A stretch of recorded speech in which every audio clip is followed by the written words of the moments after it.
The courtroom was already full when the bailiff called the case. People filled every bench, some there for their own hearings, others just watching because the court streams certain family cases live.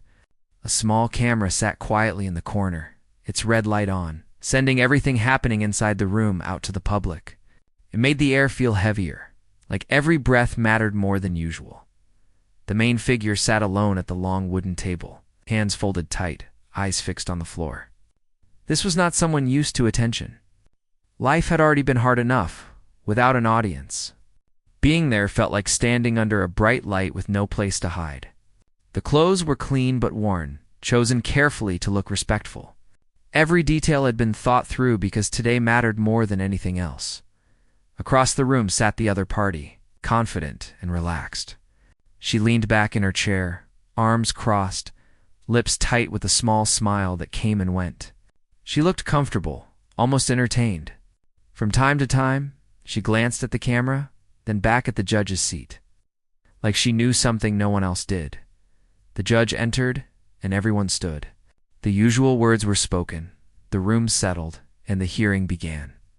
At first, things felt normal. The judge reviewed paperwork, asked a few basic questions, and listened quietly. The main figure answered carefully, choosing words slowly, trying not to sound nervous. Every answer came from the heart. But fear sat just below the surface. Then the tone changed. The other party leaned forward and asked to speak. Her voice was sharp, clear, and louder than needed. She didn't look at the judge right away. Instead, she turned slightly, making sure the microphone picked up every word. "I can't stay silent anymore," she said. "This isn't just about court paperwork. This is about a child's safety." Murmur moved through the room. The main figure looked up, confused and suddenly alert. The judge raised a hand, signaling for calm. The woman continued anyway. "I've tried to handle this privately, but I see now that it's impossible. What's been happening behind closed doors is dangerous. And since this court is live, the truth needs to be heard." The words hit like a cold splash of water. The main figure's heart started racing. This wasn't what was expected. The case had been about custody schedules. Simple disagreements, nothing extreme. No warnings. No signs. The judge asked her to be specific. She didn't hesitate. "I'm calling Child Protective Services," she said, clearly and slowly. "Right now." Gasps filled the room. Someone near the back whispered loudly.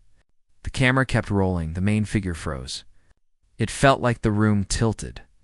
Calling CPS wasn't just an accusation. It was a threat that followed you everywhere. Jobs, schools, neighbors, it could change. Everything in seconds. The woman went on, listing claims that sounded rehearsed. The home wasn't safe. The child wasn't properly cared for. Emotional neglect. Unstable behavior. Each word landed harder than the last. None of it was true. The main figure tried to speak, but the voice wouldn't come out at first. Hands shook.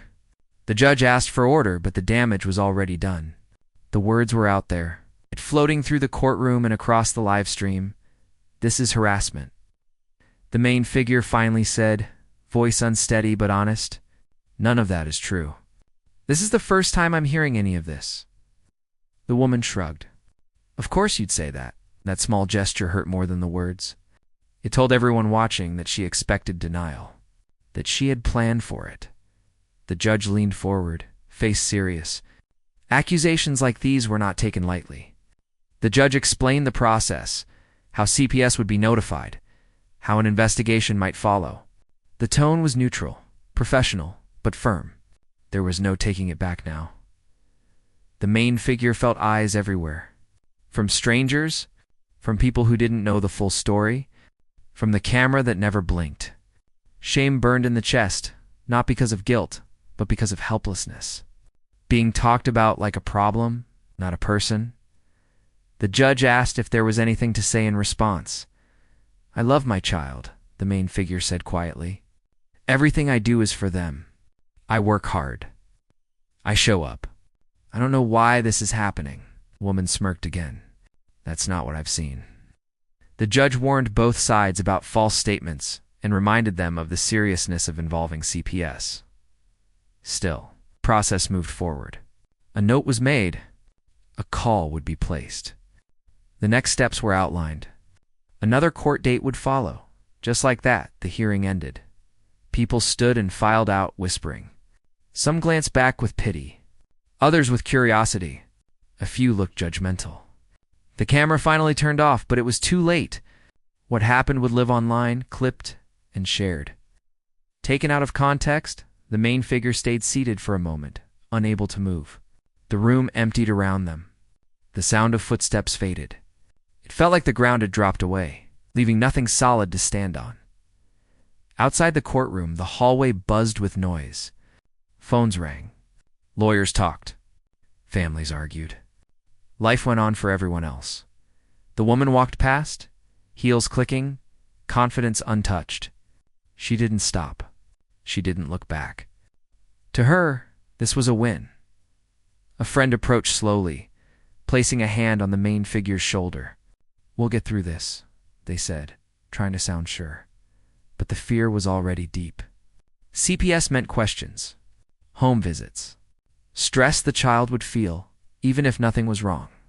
It meant nights without sleep and days full of worry. It meant defending your life to strangers. On the drive home, the main figure replayed every second. The words, the looks, the smirk, the moment when the room turned cold. Anger tried to rise, but fear drowned it out at home. The child was doing homework at the kitchen table, completely unaware. The sight nearly broke something inside. How could anyone say this home wasn't safe? The walls held laughter, not danger. The fridge wasn't full, but there was always food. The love was real, even if money was tight. That night, sleep didn't come easily. Every sound felt louder. Every thought heavier. What if CPS believed her? What if the court already had doubts? What if the public judged without knowing the truth? By morning, messages had already started appearing online. Comments from strangers who saw the stream, some supportive, others cruel. People who didn't know anything, acting like experts. The main figure turned the phone face down and took a deep breath. There was no choice now but to stand firm. The truth had to matter. Still, one thought kept repeating, quiet but strong. She had planned this humiliation. She wanted the spotlight, but she had no idea what was coming next. The morning after the court hearing, the main figure sat at the kitchen table, staring blankly at a cup of coffee that had gone cold. The room was quiet except for the faint ticking of a wall clock. Outside, the city moved on, completely unaware of the chaos that had erupted in one small courtroom just hours earlier. Inside, the weight of what had happened pressed down like a heavy blanket. Everything felt wrong. Everything felt unfair. Every breath seemed to carry the echo of the woman's sharp words from the day before.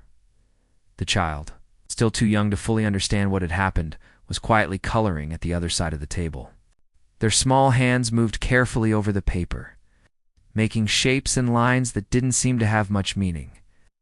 But the main figure could see the concentration and the innocence in every stroke.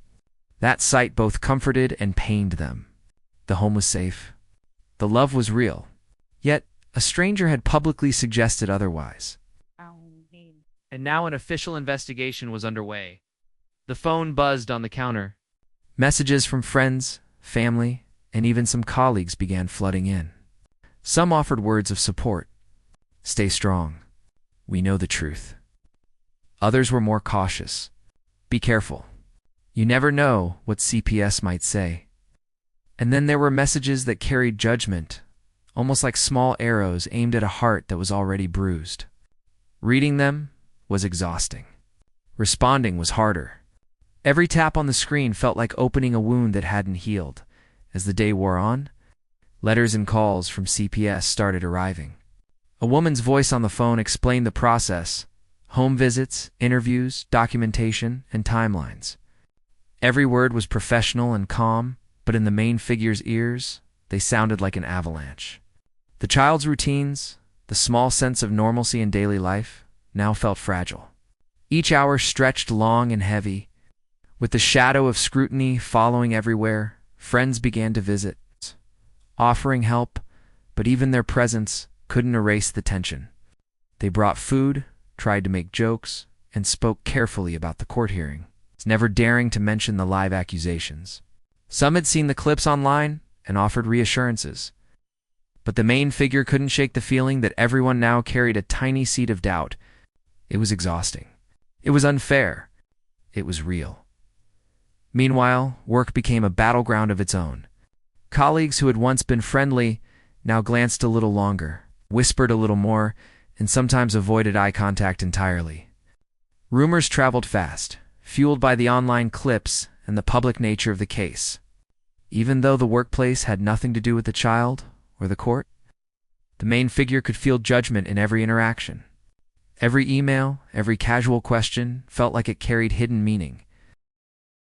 Despite all of this, the main figure tried to focus on the child. Homework became a ritual.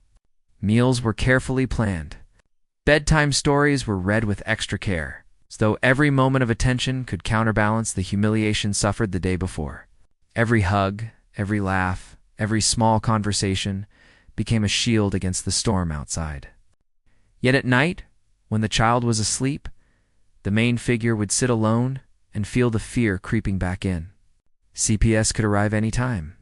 The investigation could uncover something small, twisted, and use it against them. And worse, the accusations had already become public knowledge. Everyone watching online had already formed their opinions. The neighbor stopped by one afternoon, a kind elderly woman who had lived next door for decades. She brought cookies and a gentle smile. "I saw what happened on the news," she said softly, "and I want you to know, I've always seen how loving you are." That small gesture, simple as it was, brought tears. It reminded the main figure that there were still people who saw the truth. Even if the world seemed intent on believing otherwise, the main figure tried to prepare for what would come next.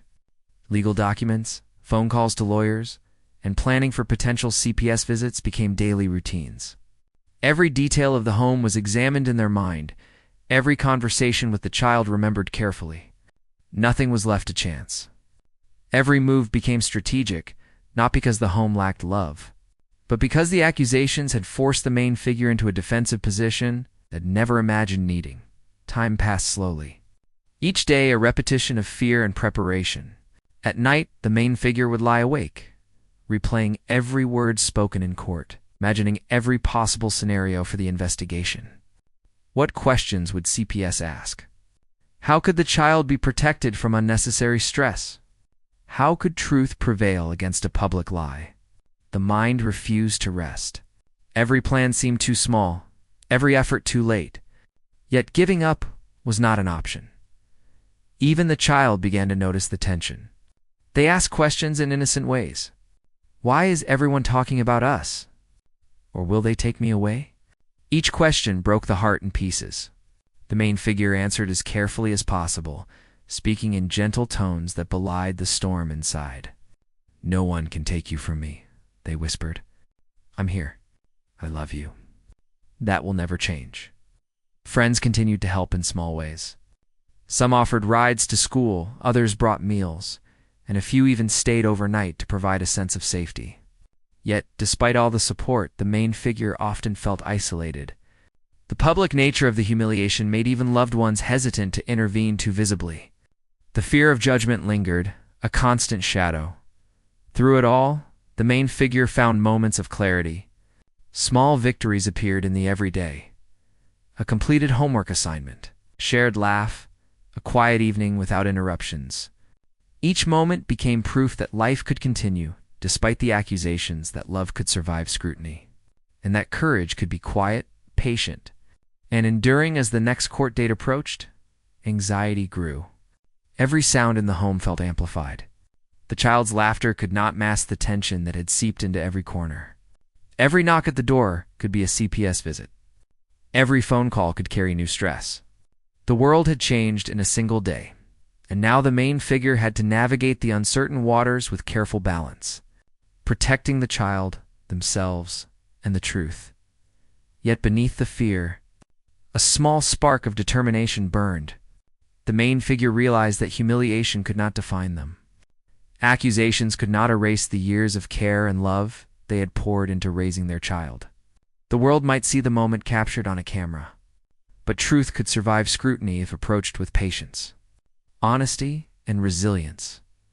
The days blurred together, a mix of routine, fear, and careful preparation. Each night brought reflection, each morning a new effort to maintain normalcy. The main figure knew that strength was not loud or flashy. It was quiet, steady, and unwavering. And despite the lingering shadows, despite the whispers online, despite the uncertainty, the main figure refused to let the public humiliation destroy the home, the child, or the hope for justice, somewhere deep down. The main figure also knew that life had a way of surprising people, that even in moments of shame and fear, unexpected twists could appear, and truth had a way of revealing itself in time. For now, they focused on what could be controlled: love, patience, and unwavering care for the child. The storm outside might rage, but inside, the home would remain a sanctuary. Every small victory mattered: a calm conversation, a shared smile, a completed homework task, a bedtime story read with laughter. The main figure held on to these moments tightly, knowing that each one was proof of resilience, proof of truth, proof that love could not be shaken by lies. And in that quiet, determined focus, they found the courage to face the next steps.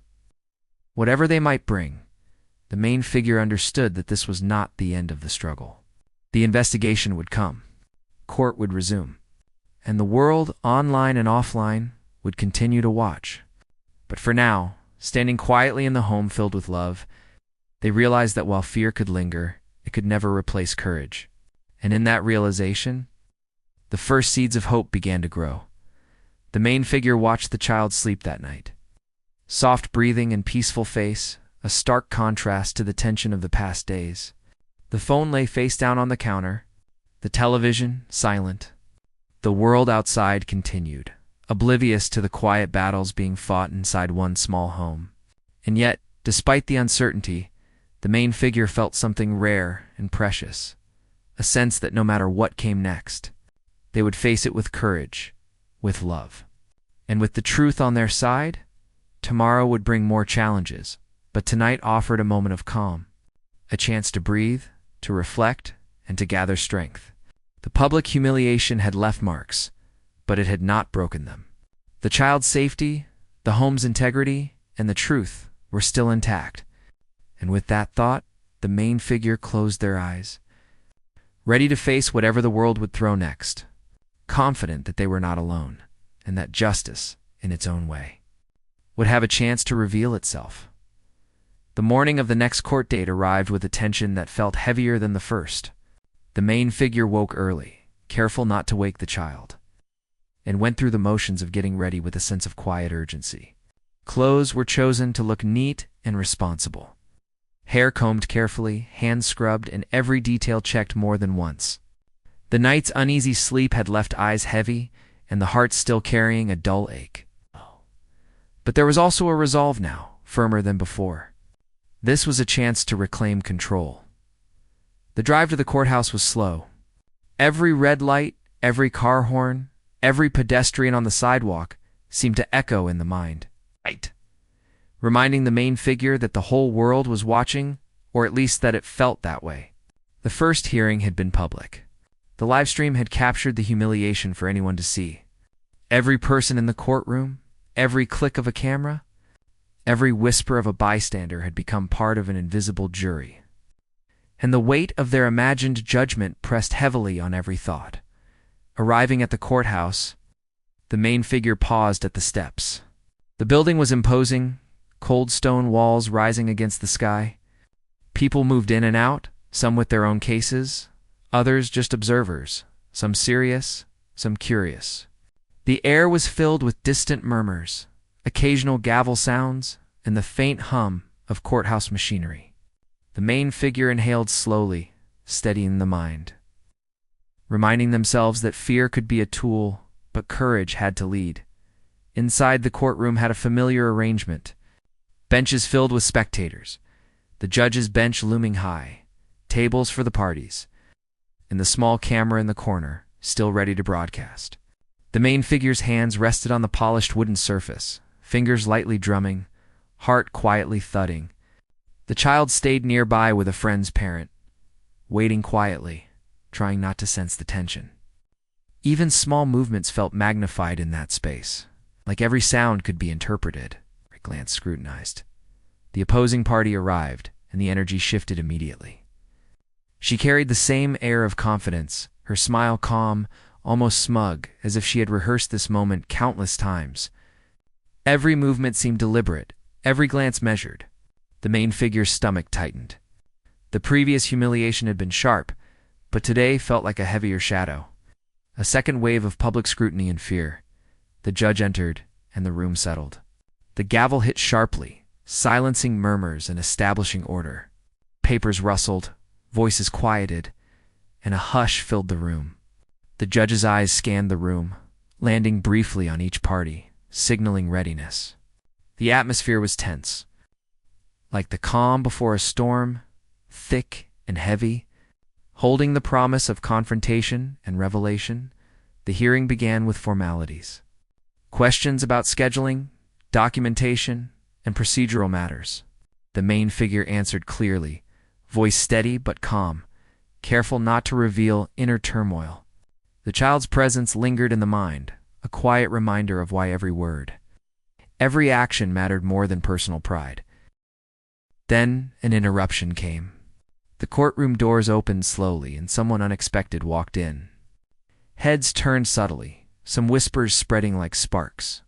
This person carried authority, presence, and a calm that immediately shifted the energy in the room. They weren't loud, didn't announce themselves with fanfare, but the mere act of entering brought a noticeable change. The main figure recognized the person immediately, though the others in the room did not. They had authority in family matters, someone who had seen the home firsthand, known the routines, witnessed the care, and understood the truth better than anyone else in the room. Every step they took exuded quiet confidence. Like someone who knew that the truth would speak for itself, the opposing party's smile faltered slightly. Confidence had been her shield, and now the presence of someone who knew facts, someone credible, began to crack that shield. She straightened, a small sign of unease appearing in her posture. The courtroom felt charged, like the air before a storm breaks, holding a mixture of fear, anticipation, and quiet hope. The judge allowed the person to speak. Their voice was calm but firm, carrying clarity and authority. They addressed the accusations directly, outlining facts, providing context, and correcting misrepresentations. Each word carried weight, grounded in observation, evidence, and experience. There was no exaggeration, no dramatics, just truth stated plainly and confidently. The main figure felt a surge of relief. The presence of someone who could validate care, honesty, and responsibility shifted the balance in the room. Every accusation from before began to crumble quietly, replaced by evidence, first-hand observation, and professional credibility. The fear that had seemed so insurmountable the night before began to lift slightly, replaced by cautious optimism. The opposing party attempted to respond, but her words lacked the sharpness and certainty from the first hearing. Every rebuttal was met with calm counterpoints from the authority figure, and every attempt to manipulate perception faltered. The courtroom, once tense with judgment, now seemed to lean subtly toward reason. Whispers stopped, eyes focused, and even the judge's expression shifted, attentive and engaged, absorbing the clarity of facts presented as the testimony continued. The main figure noticed the child watching quietly from the side. There was a glimmer of relief in those eyes, even if the child didn't fully understand the complexity. The presence of the unexpected witness was like a shield, a protector of truth, and the main figure could feel that shield extending over both themselves and the child. Each piece of evidence shared details of daily routines. Care, interactions, and character was presented with care. Small observations, like the child's meals, bedtime rituals, school involvement, and emotional support, were described in a way that made the courtroom feel the sincerity and love behind every action. Every fact gently undermined the false claims, building a narrative of stability. responsibility, and deep care. The judge asked questions not out of doubt but to clarify points. Each answer reinforced credibility. The opposing party's confident air faltered further, tension growing as the narrative shifted away from accusation to fact. There was no shouting, no theatrics, just the quiet strength of truth facing a public lie. Outside the main figure's awareness, spectators began to sense the change. Faces that had shown curiosity or judgment now softened. Some leaned forward, listening intently, realizing that what they had seen online or heard before had been incomplete, misrepresented, or unfair. The live stream continued, and somewhere in the city, viewers witnessed the slow unraveling of falsehood and the quiet rise of reality. The main figure's heart pounded, not from fear, but from the weight of hope returning. Every small moment, the calm explanations, the clear evidence. The authority figure's presence pushed the tension back, creating space for dignity, for recognition, and for fairness. The child's small hand brushed against a friend's parent for reassurance. It felt like a silent promise that things could be okay. After the testimony, the judge leaned forward, thoughtful. There was acknowledgement in the voice, a tone of seriousness mixed with cautious optimism. The process would continue, but the foundation of truth had been firmly established. The false accusations no longer carried the same weight. The main figure could breathe more freely, though careful caution remained. The storm had not passed entirely, but the winds had shifted. As the hearing ended for the day, the main figure stepped outside the courtroom. Light hit the face, warmth brushing against the skin, a small contrast to the tense hours just inside. The child walked close, hand in hand with a friend's parent, unaware of the full scale of what had happened, but feeling the calm that had returned. The unexpected arrival in court had changed everything. Confidence, truth, and authority had combined to shift the narrative. The public humiliation, though still present in memories and online recordings, now had a counterweight. The main figure felt hope for the first time since the first hearing, understanding that, while the world could try to judge, truth could not be silenced. Friends and family who had waited outside offered quiet smiles and supportive gestures. There were no grand celebrations, no cheers, just the steady, comforting presence of people who believed and understood. And for the main figure, that support mattered as much as the court itself. That evening, at home, the main figure reflected on the day. Every step, every decision, every careful word had mattered. The unexpected presence had reminded them that life often had unseen allies, quiet forces that could appear at the right moment. And though challenges remained, the knowledge that truth had allies brought a new energy, a renewed determination to see the process through, to protect the child, and to reclaim dignity. The night was calm. The child slept peacefully, unaware of the legal battles and public scrutiny. The main figure watched silently, feeling a quiet resolve, a sense that even in the darkest moments things could turn. The courtroom might be a place of judgment, but it could also be a place of revelation.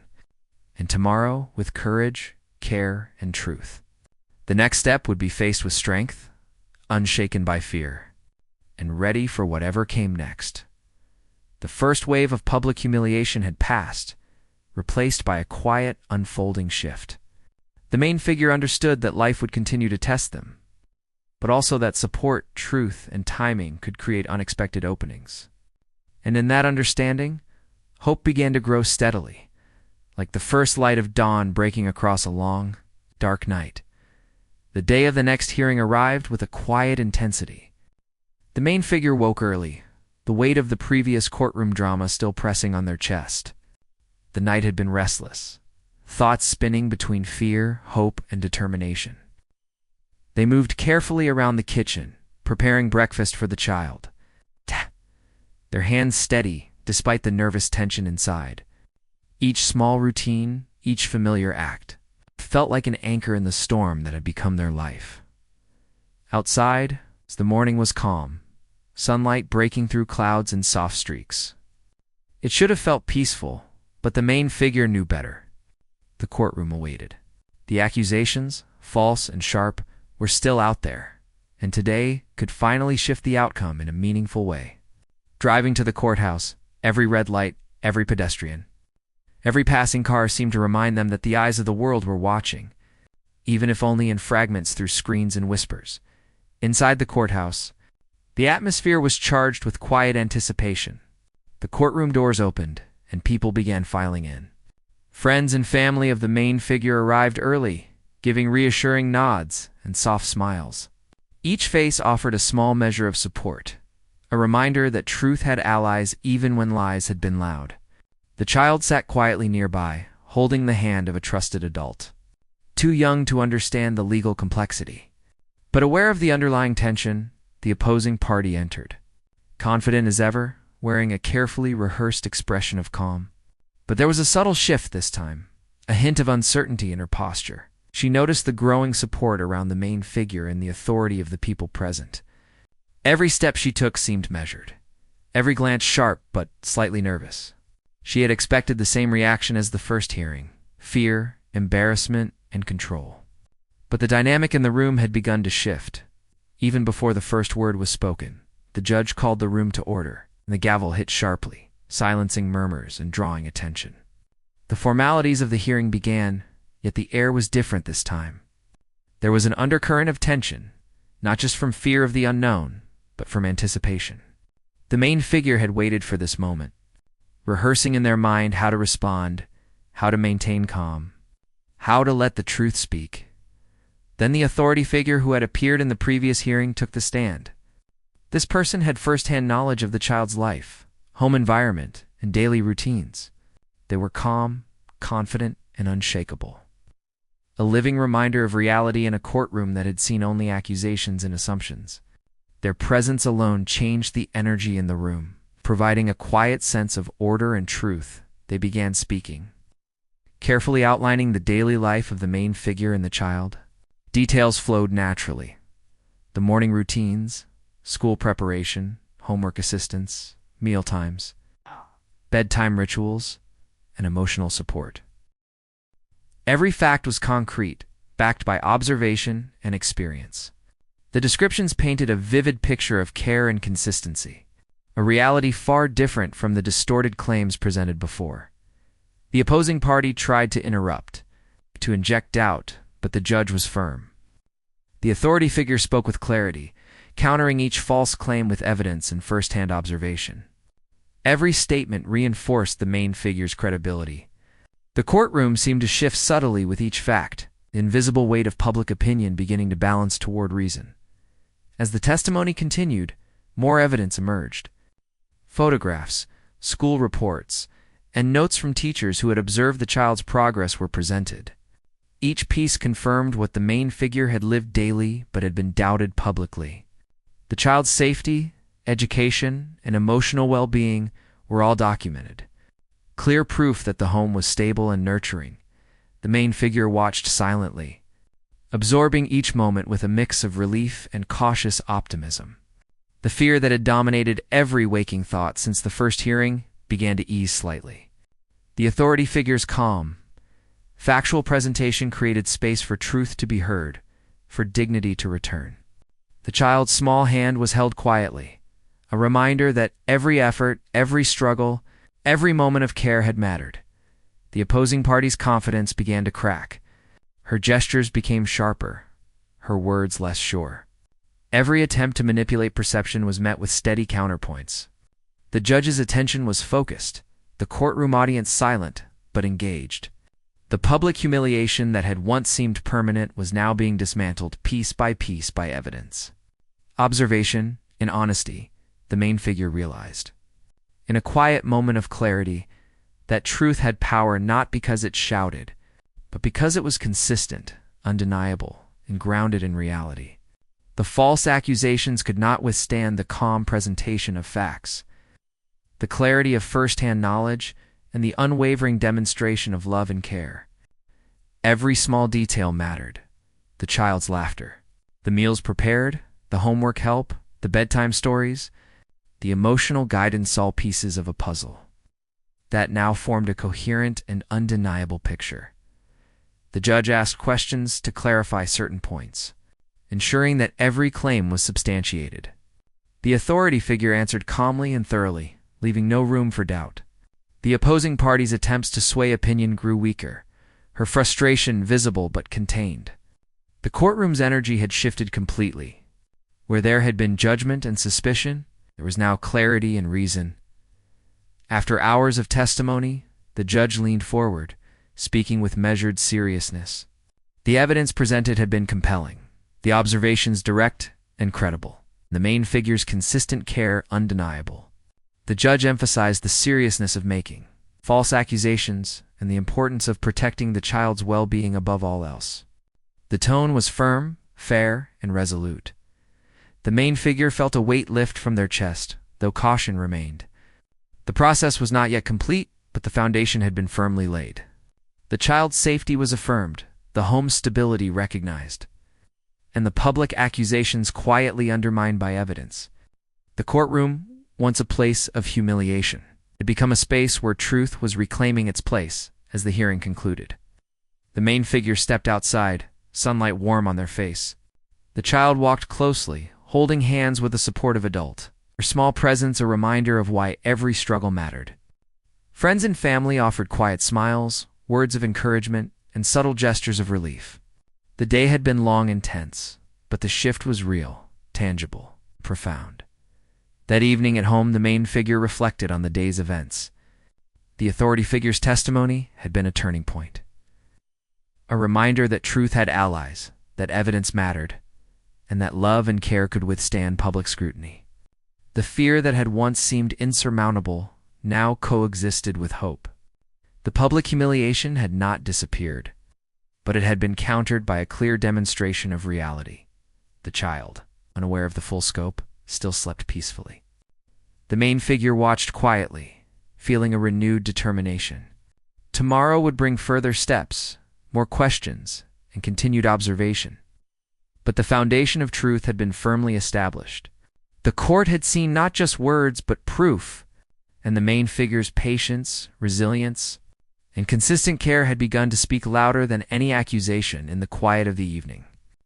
The main figure understood something essential, that fear and shame, though powerful, could be tempered by truth, evidence, and unwavering love. The journey was far from over, but the momentum had shifted. The storm that had begun with public humiliation was being met with steady resistance, and the main figure, guided by courage and supported by truth, was ready to face whatever remained with hope, determination, and confidence. The first waves of uncertainty and fear had passed. Now, with patience, persistence, and the quiet power of truth, the main figure knew that the path forward, though challenging, could lead to justice, dignity, and restoration. The child's safety, the home's stability, and the integrity of love had been reaffirmed. And in that realization, the main figure found a strength deeper than fear, a calm beyond the storm, and a hope that would guide them through the final steps of this long, public struggle. The day of the final hearing arrived quietly, but the main figure felt the weight of every step. The night before had been filled with restless thoughts, but also a growing sense of cautious hope. All the preparation, all the patience, and all the careful attention to every detail had brought them to this point. Today, everything could be clarified, everything could be resolved, and the truth could finally take its rightful place. The morning was calm outside, a pale sun casting gentle light on the courthouse. The main figure moved carefully through the house, making sure the child had breakfast, a packed lunch, and all the little necessities that carried comfort and stability. The child sensed the tension, but did not fully understand it. Small questions were asked in the gentle way children do. Will they listen this time? Am I going to be okay? Each question tugged at the heart, and each answer was chosen carefully. Yes. You're safe, the main figure said softly, brushing a strand of hair from the child's face. Everything is going to be okay. I promise. We will get through this together.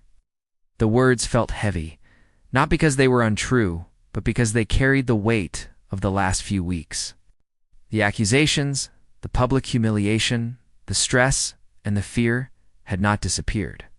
But the determination to protect the child, to stand strong in the face of false claims, had never been stronger.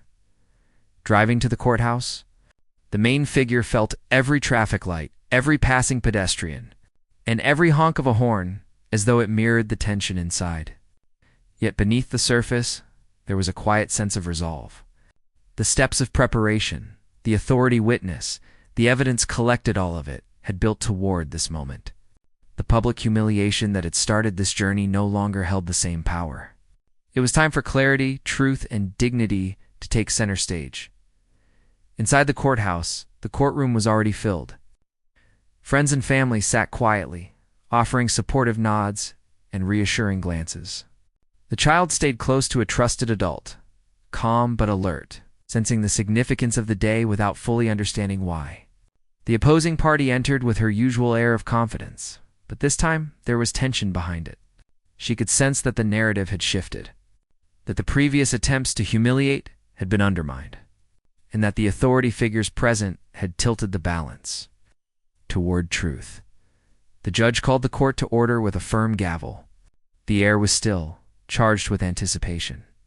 The main figure felt a deep inhale, steadying nerves and focusing on the task ahead. Today was not just about defending against accusations. It was about reclaiming dignity and securing the child's well-being in a way that could not be questioned or twisted. The hearing began formally, with the judge reviewing the records from previous sessions, documentation from school, healthcare providers, neighbors, and the authority witness was presented clearly. Each piece of evidence reinforced the main figure's consistent care and stability. The child's routines, emotional health, and educational progress were laid out in precise, undeniable detail.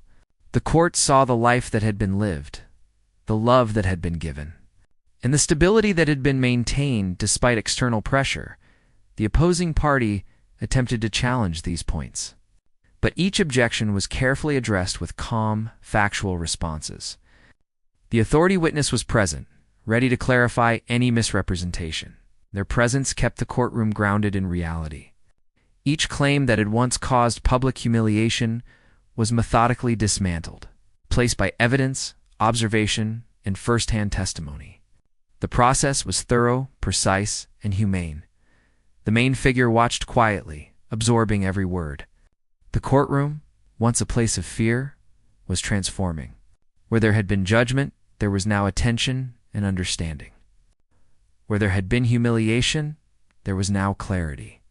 Every fact presented reinforced the life that had been lived, the care that had been given, the love that had remained constant despite public scrutiny. Throughout the hearing, the child remained nearby, calm but observant. The main figure took quiet comfort in that presence. Every question answered, every piece of evidence presented, every moment of patient explanation was for the child's sake. The child's safety, stability, and emotional well-being were the true center of this entire struggle. Public humiliation had been a distraction, a storm to navigate. But the core of this journey had always been the child. As the hearing progressed, the judge began to acknowledge the weight of the evidence, the calm, measured presence of the authority witness, combined with clear documentation and first-hand testimony, made it impossible to maintain the narrative of unfitness. The opposing party's attempts to cast doubt faltered. Her confident air gave way to subtle frustration, and her words grew less certain. Every interruption was met with reasoned responses. Every accusation countered with fact. The main figure felt a quiet relief, a sense of vindication that went beyond personal pride. This was about truth, about justice, and about protecting the life of a child who had already endured too much uncertainty. The fear that had dominated previous weeks began to fade, replaced by a cautious optimism that this chapter of the struggle could finally conclude. The judge spoke, summarizing the evidence, the testimony, and the observations. The court's attention to detail was precise, ensuring that every claim had been fairly addressed and every piece of evidence considered. The seriousness of making false accusations was highlighted, as was the importance of focusing on the child's best interests. The atmosphere in the courtroom shifted further, a tangible sense of resolution beginning to settle in. Finally, the judge delivered the ruling. The accusations were dismissed, the false claims officially addressed, and the main figure's consistent care and responsible parenting were affirmed. The public humiliation, though it had left its mark emotionally, no longer had legal weight. The home was recognized as a safe, stable, and loving environment for the child. The opposing party faced the consequences of making false statements, the impact of which was reinforced by the thorough documentation presented during the hearing. The main figure exhaled, a long, deep breath that carried away weeks of tension, fear, and anxiety.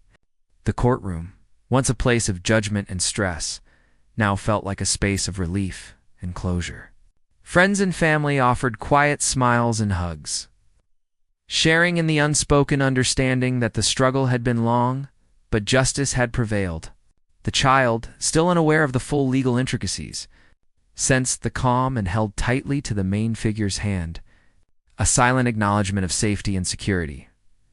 As they left the courthouse, the sun shone brightly, casting warm light across the steps. The day felt lighter, the air fresher, and the world more manageable.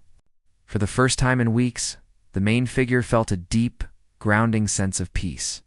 The storm had passed, and the home, the child, the truth had survived. At home that evening, life returned to its quiet rhythm. Meals were shared, homework completed, and bedtime stories read with laughter.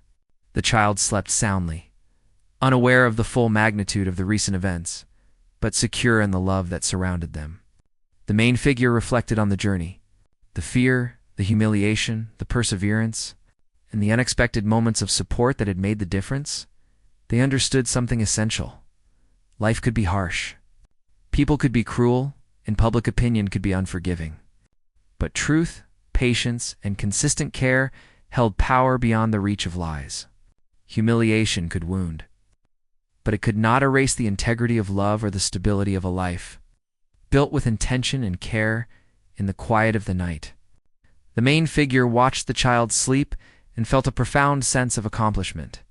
The struggle had been real, the challenges intense, and the fear deeply human. Yet, despite everything, dignity had been restored, safety reaffirmed, and justice quietly, but firmly, established. The home was a sanctuary again. The child was secure. The main figure's resolve had grown stronger through every trial. The public humiliation had been a storm, but it had passed. The life that mattered, the life shared with the child, had endured. And in that quiet, peaceful night, the main figure realized that no matter what challenges lay ahead, the foundation of truth, love, and care could never be shaken. The battle had been won, the lesson learned, and the future, though still uncertain in many small ways, felt brighter, safer, and filled with possibility. In the end, the main figure understood that resilience was not loud. It was not about shouting or proving or seeking attention. Resilience was quiet. It was patience. It was the daily acts of love that built a life worth protecting. It was showing up every day, no matter the fear or the humiliation, and refusing to let lies define reality.